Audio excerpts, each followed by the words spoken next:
तो जब टीए के सापेक्ष टीए को जो बढ़ा दिए हैं तो माइलेज को तो आप छोटा मोटा अगर गणितज्ञ होगा या नॉर्मल चीज बढ़ा दिया कि अगर उस तरफ आप बढ़ा रहे हैं तो बैलेंस करने के लिए उसको बढ़ाना बहुत जरूरी है।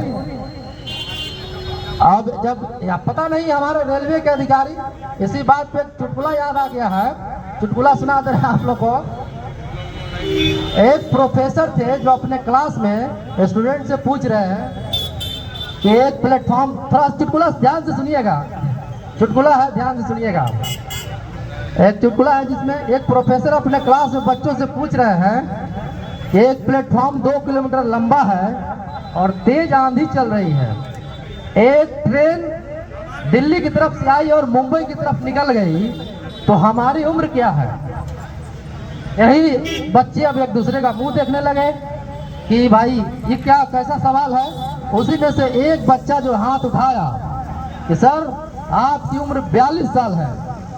तो बोले कि भाई शाबाश, बहुत बढ़िया, लेकिन बताओ तुमने गणना कैसे किया कि हमारी उम्र 42 साल है?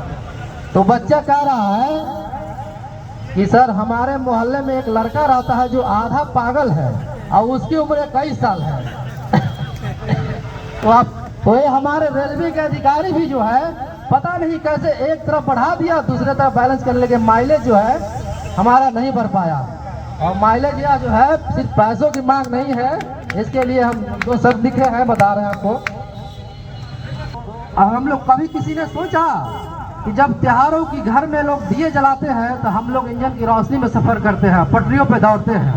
कभी किसी नहीं सोचा हम जब सभी लोग घर में दिए जलाते हैं तो हमारे बच्चे जो है पापा के आने का इंतजार करते हैं, तो उस समय हम जो है किसी रनिंग रूम के ठंडी चारपाई पर लेटे हुए होते हैं। हाँ, हम जो है किसी ठंडी रनिंग रूम में चारपाई पर लेटे हुए होते हैं।